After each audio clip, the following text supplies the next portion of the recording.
बिस्मिल्लाहिर्रहमानिर्रहीम। ये बच्चा है फहद अहमद, ये इसका कार्ड है जेडीसी का। यहाँ पर ये आईटी का कोर्स कर रहा था पिछले महीने तक और इसका कोर्स कंप्लीट हो गया और सर्टिफिकेट मिलना था इसको 5-6 दिन के अंदर अंदर। अभी 3 दिन पहले ये बाइकिया पे चूंकि काम भी कर रहा था अपने घर को सपोर्ट करने के लिए। 25 साल का नौजवान था। आप लोग जानते हैं कराची में ना सरकारी नौकरी है लोगों के लिए, और कौन खरीद सकता है, सरकारी नौकरी इतनी महंगी होती है। और दूसरा सबसे बड़ा मसला है प्राइवेट नौकरियां हैं नहीं। पढ़ा लिखा काबिल बच्चा था, अपनी फैमिली का सहारा था, घर को चला रहा था, घर को सपोर्ट कर रहा था अपने भाई के साथ मिलके। सबसे बड़ी बात यह कि सुबह 7 बजे बाइकिया चलाने निकलता था और दिन में खाना खाने घर आता था, क्योंकि अगर 200 रुपए का खाना रोड पे खा लेगा तो फिर बचेगा क्या। खाना खाने के बाद आधा पौन घंटा कमर सीधी करता था, फिर निकल जाता था और रात 11-12 बजे घर आता था। इसकी उम्र खेलने कूदने की थी, इसकी उम्र नौजवानों के साथ बैठने की थी, कुछ भी नहीं, सिर्फ अपनी फैमिली को सपोर्ट करने के लिए दौड़ रहा था। ऐसे दर्जनों केसेस हैं रोजाना जो हफ्ते में रोडों पे मारे जाते हैं कराची में, जिनका कोई पूछने वाला नहीं है। और बस अफसोस कर सकते हैं। एक और अफसोस है, ये किस जगह बाइक चलाता था? ये इनके भाई हैं। आपका नाम क्या है? मेरा नाम मुइज़ अहमद है। आपसे कितना छोटा था? मुझसे ये 4-5 साल छोटा था। 4-5 साल छोटा। आप भी कोई इतने बड़े नहीं हो। आपकी क्या उम्र है? मेरी उम्र 29 साल है। यानी वो 24-25 साल का था, ठीक है ना। तो किस कंपनी में चलाता था बाइक? बाइकिया में चलाता था। बाइकिया में 12-12 घंटे बाइक चलाता था बाइकिया में। तो जब ये उसको रोड के ऊपर मारा गया और ड्यूटी के दौरान, तो क्या बाइकिया कंपनी से कोई आपके पास आया अब तक? कोई भी नहीं आया। उनको ना रिपोर्ट होगी शायद, मेरे ख्याल से ना कुछ होगा। कोई उन्होंने ना ताजियत ना आयादत, कोई राब्ता नहीं, कोई घर पे भी नहीं आया। देखिए मैं एक छोटी सी बात करूंगा, मैं यही तो रोना रो रहा हूं कि ये जो लोग आपके पास नौकरियां कर रहे होते हैं, चाहे वो फूड डिलीवरी की कंपनियां हो, चाहे राइडर की कंपनियां हो, अगर ये रोडों पे जख्मी हो रहे हैं आप इनको नहीं पूछ रहे, अगर ये मारे जा रहे हैं रोडों पर आप इनको नहीं पूछ रहे, कहां इनका इंश्योरेंस, कहां इनके फंड?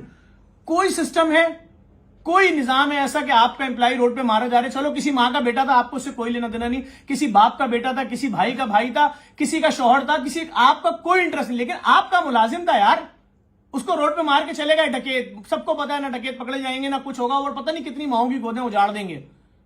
लेकिन सवाल बनता है, जिन कंपनियों में काम कर रहे हैं उनका इतना भी राइट नहीं कि आपको ये मालूम हो कि आपका एम्प्लॉय रोड पे तड़प रहा है, उसकी लाश पड़ी हुई है जिन्ना सिविल अब्बासी में। चलो लाश पे नहीं आ रहे, सोयम पे आ जाओ, उसके घर आ जाओ, जनाजे में आ जाओ।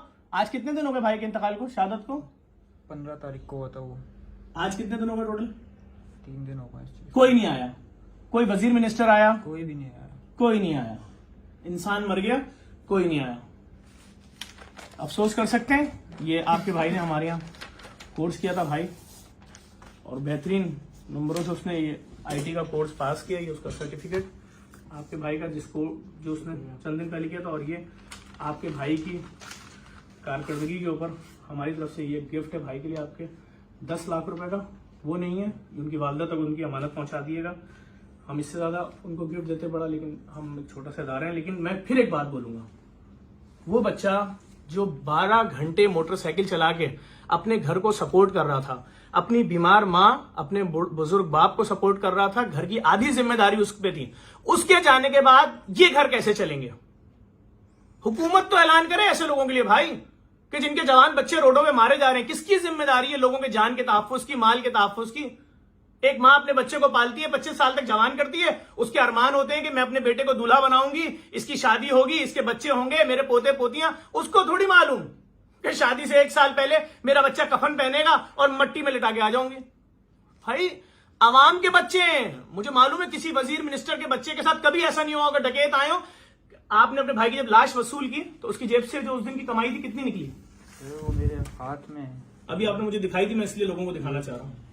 ये है उसकी, ये देखें, ये इनके भाई की जेब से उस दिन की कमाई है, जो बेचारा लोगों को बैठाकर एक जगह से दूसरी जगह छोड़ रहा था। ये मैं आपको दिखा देता हूँ। 100, 200, 300, 400, 500, 600, 700, 800, 900, 1000, 1100 और 1140, 50, 60, 70, 80। ये 1190 रुपए हैं, जिसमें उसने पेट्रोल भी डलवाया होगा, जो कि 300 रुपए लीटर है, तो 2 लीटर भी अगर डलवाया होगा तो 600 रुपए वो चलेगा। ये दिन भर वो कमा के लेकर घर आएगा, जिसके लिए 12 घंटे मोटरसाइकिल चला रहा था। आपको कहां जाना है? महमूदाबाद, बैठ जाइए। फिर वहां उतरा, अगली बेल क्लिक हुई जी, उनको क्लिफ्टन लेके जाना है, क्लिफ्टन चला गया। 12-12 घंटे मोटरसाइकिल इस शहर में जहां ट्रैफिक इतना ज्यादा है, सड़कें टूटी हुई हैं। इतनी मेहनत करने के बाद आप मर जाओ, ना आपको हुकूमत पूछेगी, ना जिस कंपनी के मुलाजिम हो वो पूछेगा, ना कोई वजीर मिनिस्टर आपके घर पे आएगा। क्या जी रहे हम? अफसोस कर सकते हैं भाई, हमारा भाई था वो, और जितना अफसोस करें काम है। आप अपनी वालदा से हमारी तरफ से ताज़ियत पेश कीजिएगा और ये अवार्ड जो आपके भाई का ये वालदा तक पहुंचाइएगा। आपका भाई हयात होता हम उसके हाथ में देते हैं, छोटा सा उसका गिफ्ट का चेक है, ये उसका आइडेंटिटी कार्ड है, ये तमाम चीज़ें आप वालदा तक पहुंचाइएगा। अफसोस कर सकते हैं और कुछ भी नहीं कर सकते।